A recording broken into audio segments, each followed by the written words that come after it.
Guys headed on the road, seventh straight regional for this program.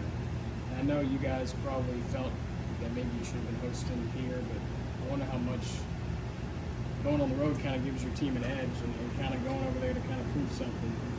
You know, obviously we were disappointed. I knew we were right there on the line to either host or not host. I knew it was going to be really close.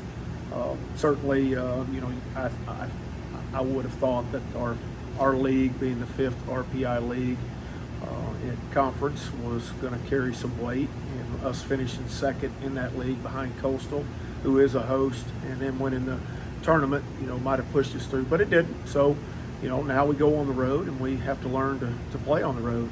You know, if you look at 09, you know, we had to do that. We had to go to Georgia Tech to win that one, and then to Florida in a super. So this program, I guess I'm the only one that has been a part of that. Everybody else is new to the program, but I think what we can draw strength from is this is our seventh straight regional.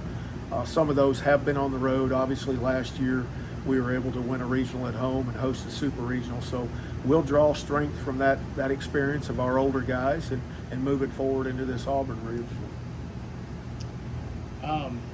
Coach Butch Thompson, I know is from Mississippi, coached in the state a while. What do you think of just what he's done at Auburn, taking them to the World Series last year, just his program? Yeah, Butch and I go way back. I've known Butch for a long time, back when he was with Coach Shoup at Birmingham Southerns when I first met Butch. But, you know, outstanding coach, outstanding person. We are very good friends. You know, his ability to go in and do what he's done at Auburn does not surprise me. I mean, he's a good person, does it the right way, surrounds himself with good coaching staff. Several of their staff members are friends of mine as well. So, you know, very happy for Butch and the success that he's had there, and it'll continue on. I mean, he's a product of baseball, but more importantly, you know, he's a product of the state of Mississippi in baseball. Homegrown guy from Amory, played it here, and did a lot of his coaching here before he moved on to Auburn. I know Monday when we talked to you and the players, you know, not a lot of information on some of the other teams in the regional, and that you've had a couple of days. What can you say about Sanford in that first matchup? Really tough team. You know, they haven't announced their starter yet, and as we haven't either. So, but I would assume that they're probably going to go with their big horse. You know, and his numbers are really good. Sub-4 ERA. You know, 120 strikeouts, 30-some walks. So he's 4 over 1 with that. Batting average against is very low. So, you know, he's their guy on a Friday. So he's going to be a tough match offensively. You know, they have triple-digit numbers in home runs and doubles. They're very offensive. So a very good team that won both the regular season and conference tournament. Doesn't happen very often. We've done it a couple, 3 times in our program, but you know, it's a sign of a special team when you can get it done in the regular season and turn right around in a tournament where a lot of people have a new outlook and an opportunity to forget what's happened in their season, but they didn't let that happen. They won that too, and they had to do it by winning 3 games in one day, which is just a tremendous challenge, but one that they were able to overcome and win a title. Well, I mean, doubleheaders are tough. Just the triple headers seem really rough. Well, I would think so. You're exactly right, Andrew. Doubleheaders are really tough, according to Jason Munz from years back. So, Munzie, if you're listening in. But, you know, it's a ball game, whether it's 1 game, 2 game, and in Sanford's case, it was 3 games, and you got to play them to win them, and certainly they did. So they're going to be a very good challenge for us and everybody else in that tournament. Coach, the all-important 3-hole slate starting to show signs of getting it going again. Kind of speak to that. You know, he's weathered it, you know, and I've stayed with him, and he hadn't been healthy all the way, but he's such a strong person. You know, I don't know if there's another guy on our team that would go out there and continue to compete like he has. So each day it's feeling much better, and certainly it's showing with his production. He's such a presence in that 3-hole. You know, Sarge has done a great job protecting him as well. So those 2 guys in that 3 and 4 hole area are big for us and have been big down the stretch.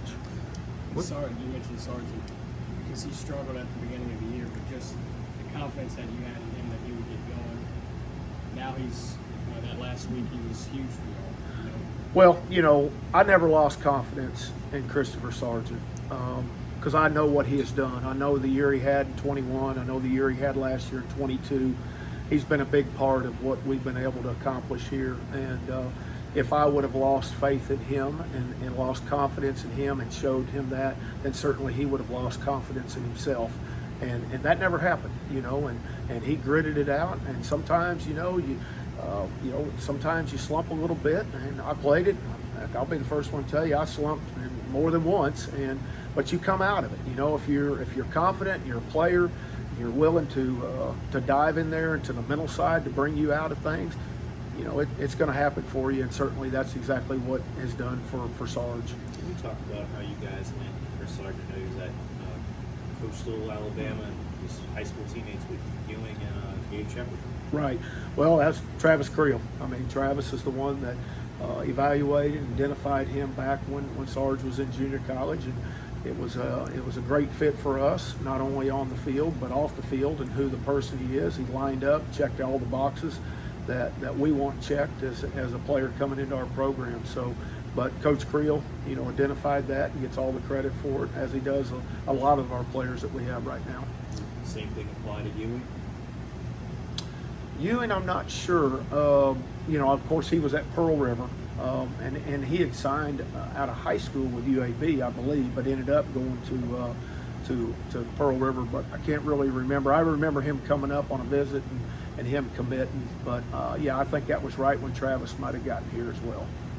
What kind of goes into the process of deciding whether or not Tate or Ewing starts? Is it a position with the pitcher, or maybe? Yeah, more than anything, it is. Yeah, whether it's a righty-lefty match in that, and sometimes I'll pinch hit Tate when a lefty comes in against Reese, but I also draw experience from Reese. He's been in this program. He's been a big part of it, and I'm a big experience guy. He's got a lot of at bats under his belt here at this level. He's had some really big outings or big at bats for us in his career here. So certainly, not that I don't have faith in Tate, but a lot of times I'll draw experience from those who have the most. Coach, y'all draw that 1 o'clock slot. Isn't that kind of your preference from the past? Absolutely. If we were hosting, that's what we would be playing, either the 1 o'clock or 2 o'clock. I think we normally go at 2, but I want the early game. No doubt. And there's a few people around the country. I think last year I looked at the 16 hosts, and I think there were 3 out of the 16 that chose the night game, and they have their reasons, I guess, and so be it. But no, we're happy to be playing in that early game. Can you touch on your reasons why you like that? There's just the turnaround, the delays that might happen. It's very seldom do tournaments stay on time. Obviously, if there's only 2 games in a day, you have a better chance with that. But if you have rain and it pushes it back, or you have delays, now you're playing deep into the night. And then, of course, if you happen to lose, you have the quick turnaround as well. So I like to think on the side of keeping our guys fresh, as if we take care of business the best way we can, and that's playing in that early game. Any thoughts on the dimensions of that field you're going to be playing in? Well, it just depends on where your eyes hook up on it. You got the Fenway wall in left field. Then it jogs out there to left center. I don't. It's been a long time. I want to say, of course, the first regional that I went to as a head coach was 2010. So we're kind of bookending this thing in my career, in all honesty. But I want to say that we played there in a tournament after that. 2013 as what I think. I remember Jared Bales suffered an injury there with his back. So that was the last time that I've been to Auburn. I'm sure that they've made some upgrades with their facility, but I do know that it's just not a straight dimension symmetrical like ours is. Will Armistead, you talked about his outing the other day and how he just kind of looked like he was in his zone and kind of blocked out everything. And when you watch him, you kind of can't tell if he's doing well or doing bad, because he kind of keeps the same expression. Have you ever had a player like that where he's that kind of locked in? Well, Will actually looks like that if you meet him down there in the clubhouse, or whether he's eating or whatever. He's kind of he's just kind of locked in his own little world. But I'm sure I have. But you know, he's a unique individual in the fact that he's the latest one in that situation that you've pointed out that appears to be that way, and he is. I mean, just like he said the other day, he really focuses on what's in front of him, not around him, and obviously does a great job with that. So very proud of him and what he was capable of doing the other day. It did not surprise me. You know, all his stints have been short stints, even though his starts with just to get him 3 innings and get us out the gate and have him ready for the weekend. So when we made that determination to start him there on that day against Appalachian State, you know, did I think he was going to CG it? You know, I wasn't thinking that far ahead, and I know Oz wasn't either, but does it surprise me? No, because he has the capability. All those times that we pulled him out were for reasons that we had to keep his pitch count on or down. He could have kept continuing on. So what a big outing that was for us to keep all of our arms fresh, and what a big outing that was for our offense to run rule them, to not allow 2 more innings, to, you know, to say who, you know, could he have gone the 8th and 9th? I don't know, but if he couldn't, certainly we would have had to tap into that pen, and we would have been a little less fresh for that championship game on Sunday. Anything else? Thank you, Coach.